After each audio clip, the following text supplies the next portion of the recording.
Hey guys, welcome back to our channel.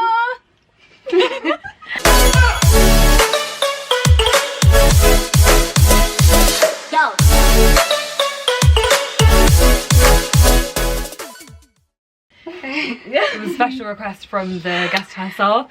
We have with us today a trap princess, the Rose that grew from concrete. I don't know what news Neelam Gill! Woo! My first impression of her was, why is this girl getting peas? Wow. We were at Nando's and peas. I think you meant peas. No, she She ordered like physical, like she ordered peas. I was quite concerned. I didn't understand what was going on, but once I had a conversation with her, I felt like our souls just...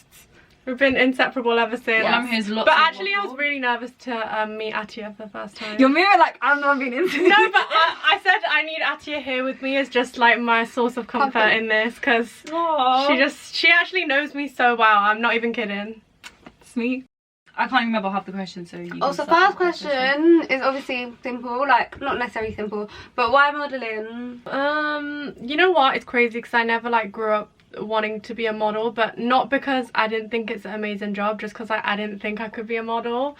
It wasn't something, no, I never thought I could be a model. Why? I had like glasses, braces, like I never felt pretty as a kid, like genuinely, I never did. And even when I first got scouted, like my whole family thought it was a scam because they're just like, Neelam can't be a model. No. I swear to God, like Wait, quick side point, what age did you get scouted?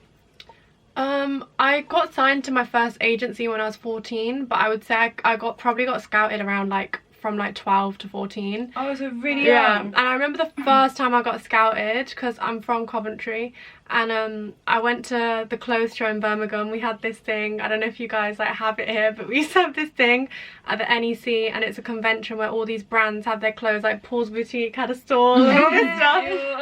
And you get tickets and you can go like shop in there. But they had a fashion show, and I remember they had these like model scouts, and I was really young, and they were like, oh, you should be a model. But obviously at that age my family just thought like they're just scamming girls. And then it kept happening. Like then I was on holiday with my family in Portugal, and someone came up to us at a restaurant and was like, I'm on holiday with my kids, like I'm not at work, but like I work in an agency and you should be a model.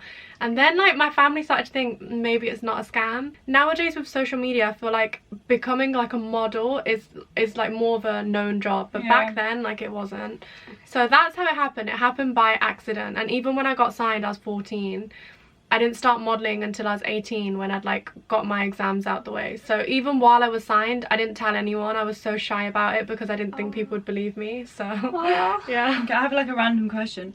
Do you think the modelling thing has ever got to your head? Like, have you ever let it like affect like thinking like does it just gas you up Like sometimes? giving you a superiority What the hell? What complex. kind of question is that? I don't know, I just randomly thought of it, but like you can be honest. Because it can be quite hard to stay grounded, I Yeah, guess. as in like you can literally be like, oh my god, I'm just so pretty. Oh no, I've never thought that. I'm quite a low-key, like I would even say boring person in real life, and I don't really do anything. I honestly, when I'm not working, I'm just chilling at home or like chilling with my friends. Like I don't do anything.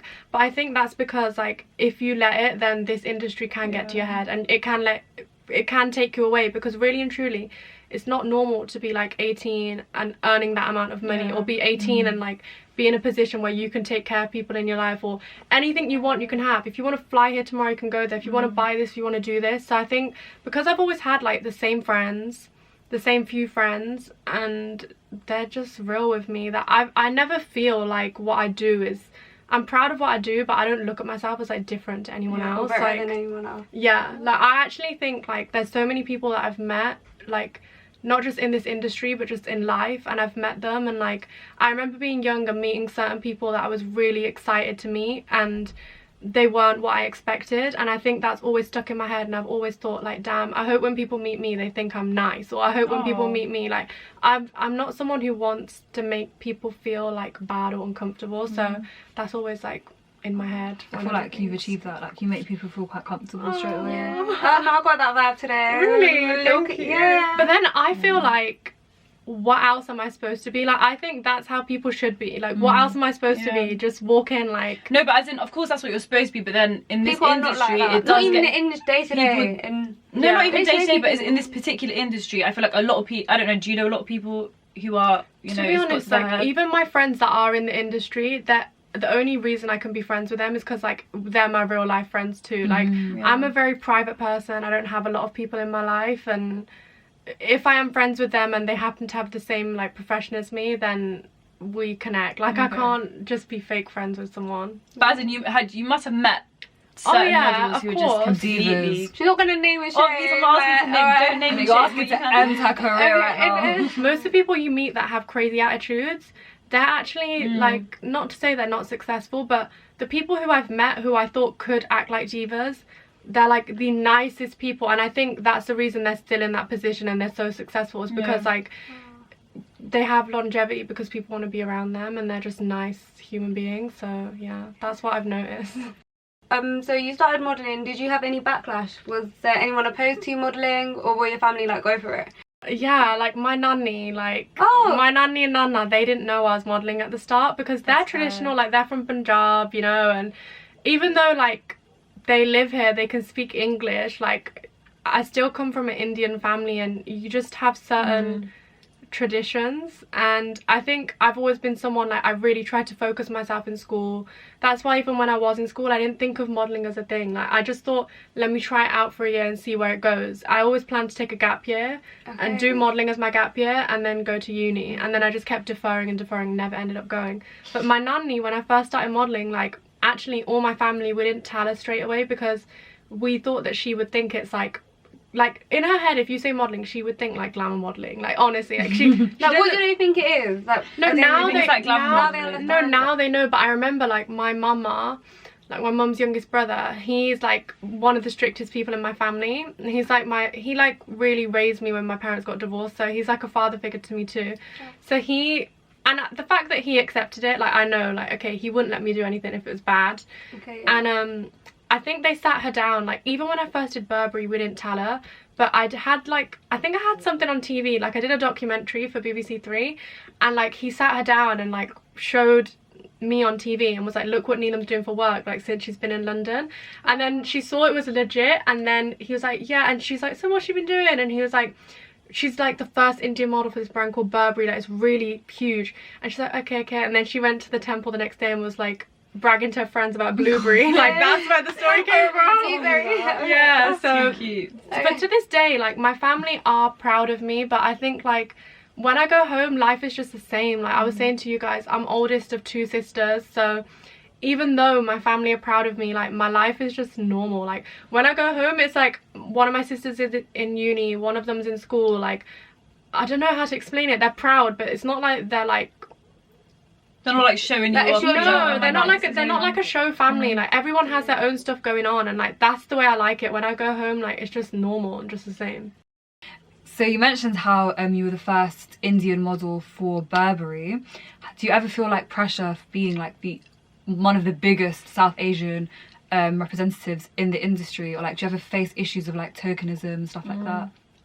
I definitely face issues when it comes to tokenism. I think like it's such a difficult concept because I think part of me when I first started, I was so proud. Like definitely not with Burberry. I think Burberry's the first brand that believed in me, but I will always have that special place in my heart because they were really like a family to me, and I feel so lucky that they took me in when I moved to London, because I had an exclusive contract with them, like a global exclusive, which meant that like I could only walk their show, I could only shoot their campaigns. Like I did their like campaign, their show, their beauty, their everything, accessories. Like I even did the accessories of my hand and feet modeling.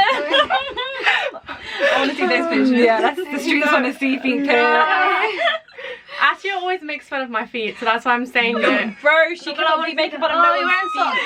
I think Neelam's toes are delicious. No joke. Always petty. Well, you're gonna get Oh my god, and anyway. But yeah, I did every campaign for them, and because of that, I was 18 and I was working with the same brand for pretty much 2 years, and they were really like my family. Like I went into the same place nearly every day. That's why I think I had the luckiest introduction, because they really took care of me, whereas with some other girls, like it's difficult when you start modeling. It's not all just glamorous and you become successful straight away and you start earning money. Like you have to go to maybe like, say if you do 50 castings in a day, you might get 1, you might get none, you might get 10. Like nothing's guaranteed, so you have to be very like mentally strong. But yeah, with the issue of tokenism, I feel lucky in the sense that I feel like Burberry really believed in me for me. Like, even when I did my first ever casting with Christopher Bailey, who was like the head designer, creative director there, we bonded because like I was still living in Coventry, he's from Yorkshire. We just bonded about like our upbringing and About the cows in the countryside. Nah, Neelam's from the street. no, so then I think only when I started modeling for other brands I realized that like a lot of them didn't have the same integrity and values, and sometimes it would really upset me. But then now I think I've got to a stage where I feel like instead of letting it upset me, if they haven't used like an Indian model, if their campaigns like don't have good representation, I feel like, okay, I want to be the one to change that. Like, everyone has to start somewhere. Like, even if, I don't know, I just think at least then I'm in that campaign, and at least then when people see it, they can feel represented, and at least then it can be a step towards change, you know? But I will say, you can tell when things are phony. Like, I think for certain shows, like runway shows, when they've got like a lineup of just maybe like 30 white girls and they'll throw in like The odd One black girl. like then I just think that's just so disrespectful at this stage. So in the modelling industry, are people like transparent about it? Would you call out a brand that perhaps not representing, or is that? I have, like, but the thing Okay. is, I think now it's like more acceptable to do it, because I think in like this generation, not just with modelling, but I think we're in an era where people are really like empowered and want to use their voice, like no matter what it's for. I think nowadays everyone has some sort of cause that they're passionate about, even if it's like environment, wildlife, it could be anything, you know. But I think when I first started, I'm such a like honest and straight talking person. When I would see things, I would just say it because I didn't know any difference. So I remember just saying things like, this is bullshit, like why has this show got like 30 white girls and like not one model of color? Like, I'm sick of this. And that's kind of how like I was just saying what I saw. But yeah, nowadays I think it's more encouraged and welcome. But like, since you started to like, you're like 14 till now, have you seen like a major change in regards to diversity in the industry? it's so hard because there's still such a long way to go, but it's definitely not as bad as before. So I think there's room for improvement, but it's not as bad as like when you were first starting out. Like when I was first starting out, for example, and I don't even like to like complain about my experiences because a lot of my friends who are black models have really had it so hard. Like, I've been on set with some of my friends who are black models and black girls, and like I've had instances with like one of my really good friends being on set. We did a shoot for like a huge Italian magazine. We were all on set and it was like a shoot with 5 models, like 5 girls. Me and her were doing it together, so I was relieved, like at least I have someone that I know there. And me and her, like, I'm Indian, she's a black girl, everyone else was white, and we were all, it was shooting in this really old location in East London, in this like old bank, I think. And we were all dressed up in like these crazy like kind of ballerina, like old school inspired outfits. And they had her, like, she had her hair in a bun, like they had all of our hair in a bun. She came with her hair in a bun too, but they had made her this huge like afro wig. And she was just, there was no need because she could have had her hair in a bun, but they singled her out. And then, well, we were all in dresses, they had her in this wig, and then they also had her in like different outfits, like in a suit. And like, what are they trying? And they were making her stand in the middle and us all dance around her, and like it got to the point that she got so upset she actually started crying on the shoot. And I said, like, we need to complain, this isn't okay. And she was like, I don't want to because they're just gonna say I'm unprofessional. And like, I'm so glad at least we were in that situation together, that like I said it, I called my manager and I was like, we're not doing this anymore. Like, the fact that she feels this way and the fact that they think this is okay, like, it's not right. But there's been instances that I've had too, but I feel like it's nothing in comparison to like what black girls and boys go through in the industry. But with me, I definitely think I've had like, for example, there's just certain things you know you're never going to get to do. Like, when I first started out and I was modeling, a lot of girls would like go to Japan, or like they would go to Australia and all these areas and spend like a few months there and build their clients and do loads of jobs. And I remember saying to like my agency at the time, I want to go there, and they're like, no, like they like white girls, like really fair girls with dull features. And it was just normal to say that, and it's accepted. But I think now times have changed. But yeah, there definitely is a long way to go. Do you feel like the industry you work in is like toxic to you personally? Like, do you feel like it puts like this crazy amount of pressure on you to like look a certain way or be a certain way? And do you feel like if you weren't in that industry, you would perhaps be completely different in terms of like appearance and the way you feel about yourself? Definitely. I wouldn't say it's toxic. I mean, it's so hard because like, even though the industry is difficult and you have to be thick-skinned, I really do love it because I feel like not only has it changed my life, it's like the best school of life. I always say it, like, best school of life. yeah, like this is the best school of life. Like it teaches you to be truly independent. You have to spend so much time alone, and you meet so many people from around the world, and like you'd be stupid to not let that impact you in a positive way. But I think it also teaches you, like, you have so much time to think, like, who am I? Like, who do I want to be? What do I want to do? Because you have so much like time to reflect on your own when you're in hotels by yourself and you're like 18, 19, and all your friends are at uni. And I used to be crying, feeling left out, but it was the best experience for me in like my own personal growth. But I would say, yeah, it probably has affected my self-esteem. I was just talking to them about this before we started, but I think only this year, like, I really admitted to myself that I think my self-esteem was like non-existent, like, honestly, because like I said, I didn't grow up feeling good about myself, and then you're thrown into an industry and it's weird because people think like, why, you're a model, it's glamorous, it's gorgeous, but then there's another side of it where people will literally tell you to your face like, you're fat, you need to lose weight. I used to think normal things about myself, like I probably had insecurities, but maybe just the odd thing. Whereas when you start modeling, like I remember going in and getting Polaroids taken, and like I remember my booker at the time saying like, yeah, you need to put your hair here because you've got really broad shoulders. So what the hell? And I was like, They just say it how it is and they don't even think about the repercussions. And you just see yourself in such HD, it's not normal. Like everyone in life has insecurities, but I think when someone's taking a picture of you and it's like in this close and they're looking around, you can even see like your earlobe. Like, it's not normal to focus on your appearance that much, but at the same time, I don't know, because I think the way that like society and social media is moving these days, I feel like there's people like my sister's age who aren't models, and even if they're not in this industry or in the limelight, they will still have just as many insecurities, because I think it's like technology these days. So I think that's also really scary, that like nowadays I think everyone's immune to it, and it's like, I don't know, the world's like, everyone's got kinda this mad scary. pressure. World's moving on so them fast in terms as well. of- and I think everyone feels pressure through social media.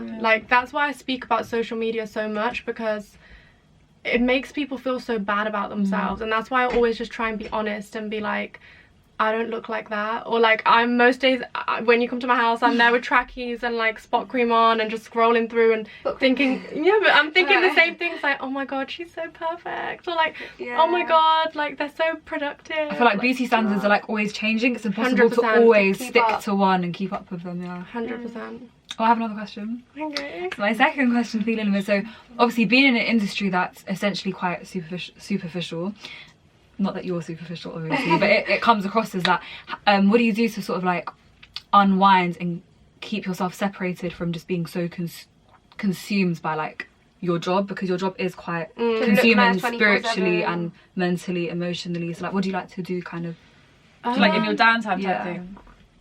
That's why I honestly think like I'm a bit of a loner. Like, I do have a few friends, but I only spend time with people if I really enjoy their company, because I'm the type of person, I am good on my own. Like, I've learned to be good on my own. So like, one of my best friends, okay, he's very social. He's the type of person, like, he'll have friends, acquaintances, like he'll meet up with someone every day of the week just because he likes to be out there. Whereas with me, if my like close people are busy, I'll chill on my ones. Like, I'm that type of person. What's like the longest time you've chilled just on your ones without Did you go on having holiday by interaction? yourself once, like feel like the Oh Maldives, my Bali, something God. like I that? could never. No, Completely I by herself. actually like to be Yeah. around people. No, but I was scared to go away by myself. Like, that was actually a really big thing for me to do, because even though I travel by myself all the time for work, it's different because I fly in, I land, I sleep that night, and then the next day I shoot, and then I go home. And you So know it's- where you're going, Exactly. right? And most times when I finish work, I just go back to the hotel, order food, stay in, might explore here and there. But I think the thought of actually going on a trip away by myself was scary. But I hadn't gone on holiday in 2 years. I really needed a break. I felt like I was just like so exhausted with work and also like personal things going on in my life. And I remember wanting to go on holiday, and like this actually sounds really sad, but I don't mean it in a sad way. But I had like no one to go with, I swear to God. Like, That's sad. yeah, that is kind of sad. But I was like, you know, like my friends who have jobs like 9 to 5s, I can't just expect them to pick up and come on holiday with me. Like, it's hard to find people who have the same life as you. And I was like, you know what? I really, really want to go away. And I was like, I just would want to be on a beach. And I want to sort out my sleeping pattern, because like I couldn't sleep. I was on sleeping pills, and I was like, I want to just feel healthy and feel good. So I remember my travel agent was like, why don't you do Maldives? Like, it's the best time of year to go. And Maldives I was, on your word. I remember, do you know, no one believes me. I went on my own. Like, even my manager was like to me, who are you there with? Like, be honest. I'm like, why would I lie? Like, I swear to God, I'm here on my own. But And what was the time period? I think I was there for like a week and a half.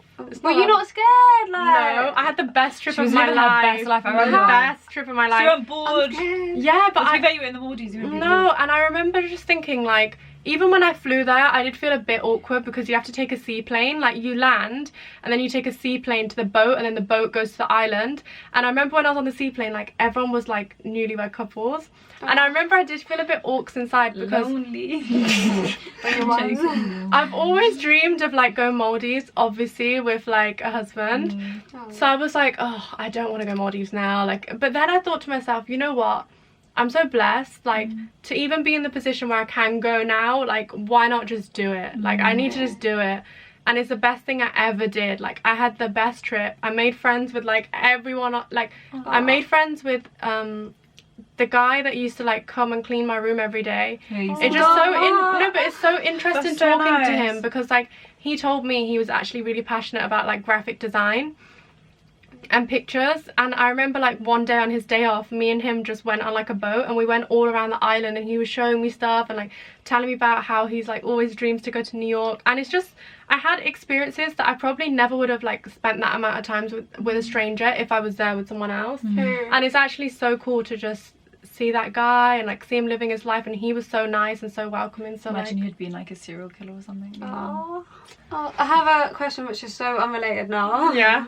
Just jumping right off. But so you know, earlier you mentioned you like using your voice for a good cause, and I'm sure we all saw your post about the open letter to India. Can you tell us more about that? Yeah. Mine's about to best. She's like, just No, what do you mean? India.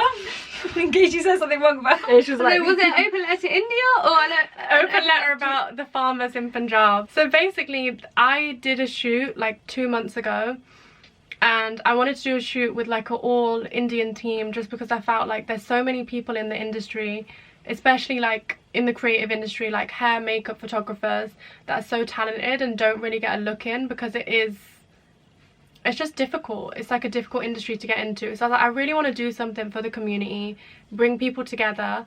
And then a makeup artist actually sent me the Mehndi artist, and his work was insane. Like, he does Mehndi of like, You were saying it's a pop art. yeah, like pop art, and like he can draw anything on your hand. So it's not conventional. So I was like, I really want to do Mehndi in a way that has like a political statement. So I want to raise awareness for issues going on in India. So that's how we had the idea to do the Mehndi of like justice for like farmers in Punjab, Dalits, like LGBTQ, like survivors, like everything, you know. And then in this time we were trying to send it out to publications to get them to run it, and no one wanted to run it, and it was because it had a political message behind it. And I realized that like censorship is still such a big issue in the industry. And I think as well, like, I think people do want to talk about certain causes, but like when they're trending and they're cool. I think these big brands and big publications are scared to like put their foot out there and be the first one to do it, you know, because they're scared to get that backlash. And also there's like so much politics behind the scenes, so it got me really demotivated. And I was on a social media break during the second lockdown, but this week in particular the situation in India has escalated, and it's not just farmers in Punjab that are affected, it's all across India. So they're all doing a peaceful protest, marching towards Delhi, and they've just faced so much resistance. And like, bear in mind, these are like mostly people who are elderly, like women, and people who are marching during a pandemic. They don't even have masks, like, you know. It's like so hard to see images of people who could be like the age of my nana, and they've been hit by like a water cannon, or like I saw a picture of a Tear man gas. with his like eye busted up by a tear gas cannon, and like Oh my god. it's just so crazy seeing them in such distress. I feel like, how could you see that and not talk about it? So I always write, like, I don't know, I feel like it's kind of embarrassing, but I always have like written like poems and stuff. My heart, do you write on your notes on your phone? No, I have like notepads. I Did you read us a poem, Nina? No, spoken words. no, Eh, no, no, we're no. waiting. This is not going to be a career change for Okay, me. let's all read out a poem we wrote. One thing you should JK. also know about Neelam is one of her biggest inspirations, and I don't know about role models. Basically, she loves Oh, Tupac. Tupac. Like Tupac is her Love. guy. Like if you go to Neelam's house, Tupac everywhere. No joke. Like she's got T-shirts. She's got a statue of Tupac. Yeah, It's it's like that- Why does Tupac is by you? I Why don't know does much it about statue? him. It's beautiful. no, it's like actually Conan got that for my birthday. It's one of my best birthday presents I've ever got. Is it like a full like, It's like- life-size statue? No, it's not life It's like size. It's head, like a table size. personalized like action doll of Tupac. I'm crazy. Yeah. And do you know what's crazy? I actually just got this thing made for my house, and it's like my favorite picture of him like framed, so I can get it. That is honestly adorable. You said, I remember one time you told me you could relate to him. Do you know what? Tell me how you can relate to Tupac. Yeah. This girl, you know this girl, she actually never forgets anything. I don't forget nothing. I don't know, I just feel like I remember when I was a kid and I first started listening to his music, like my uncle put me onto his music actually, because my uncle's really into like old school hip-hop. He played me like Tupac, Nas, Wu-Tang, like everyone you can think of pretty much, and he would tell me like, this is what you need to listen to. And I remember listening to Tupac and just really relating to everything he was going through, because You're deep, Oscar. You're actually deep. this girl, Ignore her. No, because I know you can relate. I'm just because I actually love him so much, people don't understand. But then I realized he likes to read and all this stuff, and I felt like, wow, we're the same person. Have you know Poetic Justice, the film? Oh, guys, yeah, sorry. Yeah, sorry. obviously I know. I can't lie, I fell in love with him in that film too. It was beautiful. If Tupac was alive and with us today, and you had the opportunity to marry him, Would you shoot your shot? do you think that's I'd my just guy? shoot your shot. If I can marry him, Yeah, if you had the opportunity to be with him, do you think he would be a perfect match for your soul? I feel like we would. That's so cute. I feel like we would. I mean, No, honestly, that's cute, and I'm glad you found your person. I'm- You're just not here with us right now. Do you believe that he's alive in Cuba? Are you like a no, conspiracy I don't theorist? believe he's alive, because I feel like if he was alive Do today, you there's feel it in no. your soul? No. I'm joking. I feel like if he's alive today, there's no way he would be like silent. That's the like main reason. What was like your upbringing like, and like your background, and like kind of growing up? Are you gonna edit this video like in? Of course, we're chronological- gonna. Yeah. No, it's gonna edit it. However, tell us a bit about basically your childhood and your background. Not obviously, and not anything you don't want to say. My childhood was. It's like so long to put into one little answer, but I'll try like simplify Yeah. it. So my childhood was basically, my parents got divorced. That was like a very influential thing in my childhood. And then I think in that time it was like, obviously my dad was in my life up until like my real dad up until about the age of 9, and then after that it was really me, my mum and Jasmine. And I think that's another reason like why I care about so many causes, because when my parents got divorced, like my mum was actually like really depressed. And one thing from a young age, like my mum's, you know, some parents like don't tell their kids what's going on. Like my family's very open. And I remember one thing that helped her through her depression was like volunteering at shelters for women that were in like hostels and stuff like that, and refuges. And I remember like from a young age I just was very aware of like real life problems, and I think now that I'm older, that's probably why I'm so passionate about certain things. And I also think that's another reason why I'm quite mature or like some might say boring, because No, not even. no, but it's because like just from a young age I've always felt like a bit older than my years. You grew up before Well, your time. obviously- I was gonna say No. you're definitely an old soul. I'd Like your say. experience, your Oh, experience thanks. shaped That you. means a lot. So Neelam, so say it's like an off work day, a Okay. weekend, and you have friends, and you could choose like anything you want to do. What would your like day, your perfect day be outside the modelling world? Spend it by herself. Yeah, no, but you're with people, so you can't be by yourself. I don't know, because it depends. Like in the UK here, Yeah, in the UK, in London. if I'm in London, like honestly, I'm such a non-fussy person because there's so much that I haven't done. So if I'm doing anything for the first time, it's so fun for me. Like for example, I like to do like tourist things here because I haven't really had a chance to do it. Aww. Or even for example, like this might sound crazy, but do you remember when I went to Battersea Park and I was so gassed? you So were how gassed were you? I'd never been to Battersea Park She was so before, and I'd excited. never been on those bikes. Was it the banana bike? Bless her. But I'd never done stuff like that, so I'm a really chill person. Like I'm not someone that wants to do something crazy. I want to do something where we can like all spend time together and just enjoy each other's company. I like that. And you like watching films? I like watching films, but I would say like I don't have the best attention span, so it has to really like grab me within like the first few scenes. Why do you tell the cameras?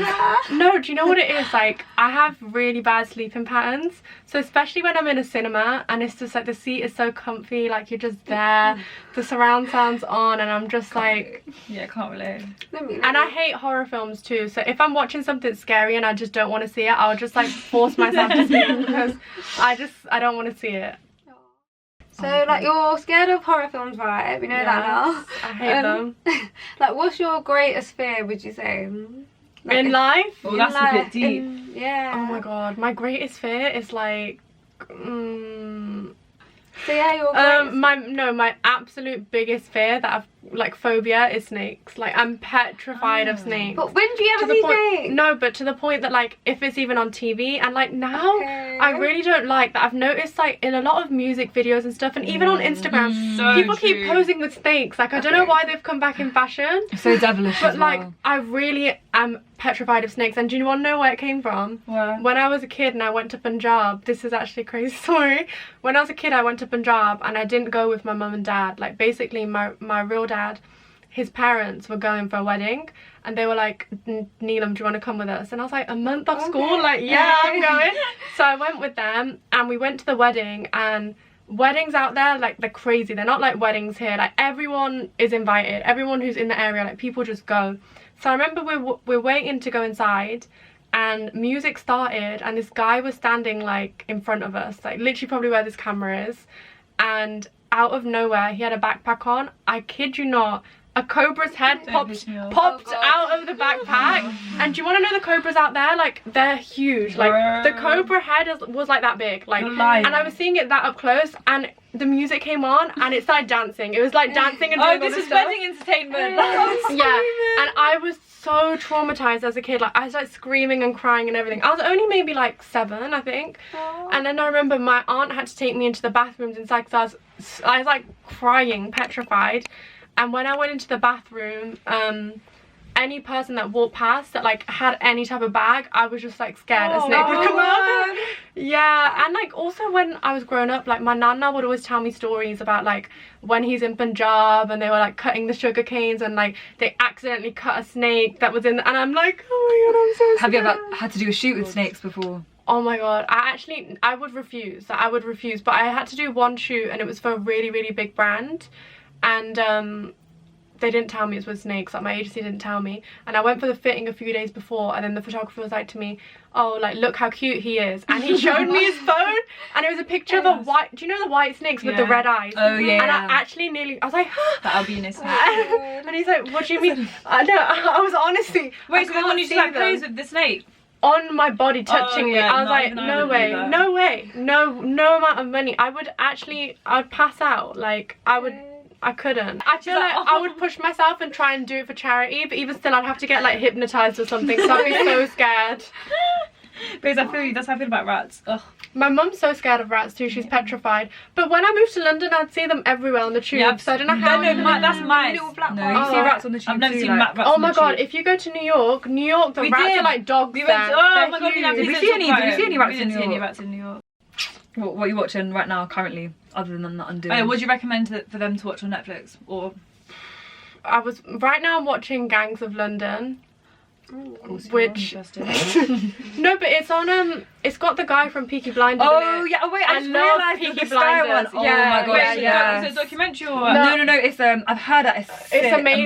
impressed. Yeah. But you know what? Like each episode's hour and a half, so I have to really focus on it. That's like a film. It's like That's Game of yeah, Thrones. but Sky. I'm watching it because I got a free 7-day trial of Now Okay, she TV. said that. So I'm just trying to watch everything on Now TV for now. Then I'm gonna go back over to Netflix. Then you're gonna get another email getting me. Yeah. Oh, I have an important question though that we go didn't for touch it. upon. Basically, the question was, Aww. so being like a South Asian prominent model, being really big in the industry, do you feel like sometimes you have a sort of burden or maybe a sort of pressure to speak about issues where perhaps maybe you're still grieving them, or like maybe sometimes you don't want to come online but you feel like you have to, you sort of have to speak for your community?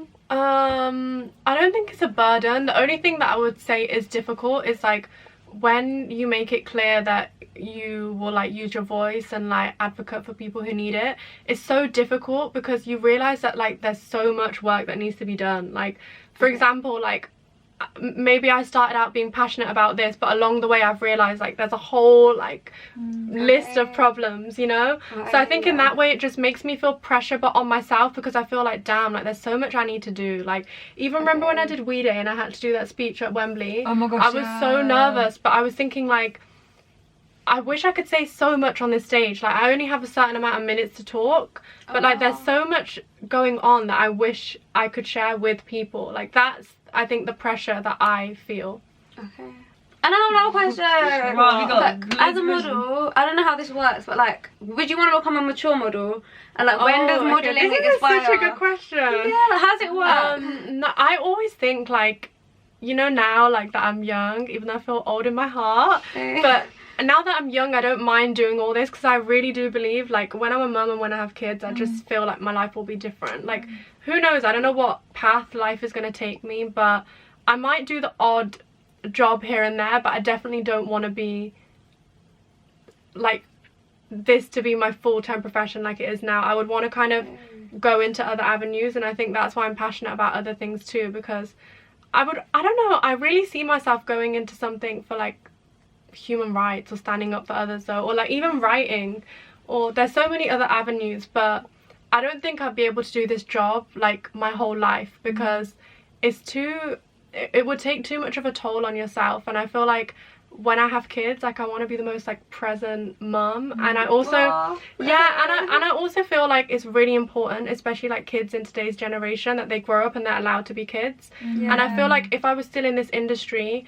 I wouldn't want to like, I would want them to just live a normal life, but I wouldn't, for example, like now with my job, for example, because I'm working all the time, like I'm probably more aware of things like even how I look. Whereas say if I had kids and I was just living a more simple life, I think I could be a better parent to them if my life was like slowed down. Yeah, because I would want them to grow up with like, not no worries, obviously you're gonna have certain things going on, but I wouldn't want like any of my job to impact them in a negative way. Like I wouldn't want them to be hyper aware of their image, or I wouldn't want them to feel like loads of pressure to have success by a certain age. Like I just want them to try and have like the best life. Wholesome childhood. Yeah. Neelam, thank you so much for travelling all this way to our lovely room. No guys, I'm getting a bit too long. All this hug. No. She may as well just come I out. should just even want to hug her. I'm enjoying. I know. It's been love at first sight. I'm actually not joking. When me and Atia first met, it was like people used to take the mick out of me and her. We just go off and Yeah. sit there and watch Does everyone know who Atia is? Yeah. Have you introduced yourself in this video? How could they not? No, because we've got new shy. subscribers. So I'm Aisha's sister. Adopted. Yeah. I doubt you'll be seeing much of me on this channel. I'm so surprised. Honestly, I don't even know how she made No, it. genuinely, Neelam, you should feel so special, because I don't. I do. I feel honoured. I would never show face. I showed face for Literally. you. Bye, guys. No, calm down.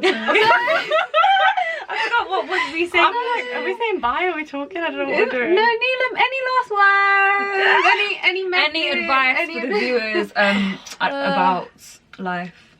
Life. That's so much pressure to put on me. What's like the best piece of advice you can give someone? What's the best piece of advice you've ever been given? Could you just let my question be? About altering it all the time.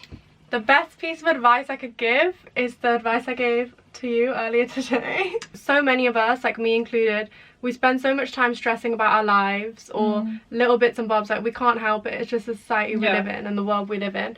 And I would say that I feel like as people, and especially as women, we need to be more like kind and forgiving to ourselves, because really and truly we spend so much time stressing over things that aren't going to happen or haven't happened yet or might not happen, when really, if you're like religious or if you're spiritual, whatever you believe in, then most people would believe that everything in your life is written. So if you do believe that, then you have to take that philosophy and also believe that what's meant for you is meant for you. It's never going to change. So there's no point to stress anything, and that goes for anything, because I think there's so much pressure, even like, for example, on like people our age, like young adults, to have their life together by a certain age.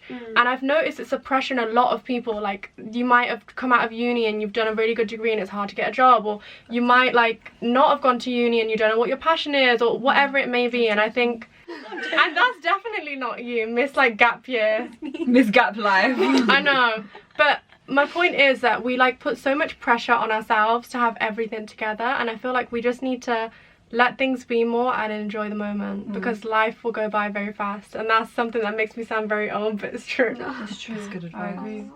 That's it. Thank you. Thank you. I hope you guys enjoyed the video. Please like, comment and subscribe. Alright, bye. And see you next week. Bye.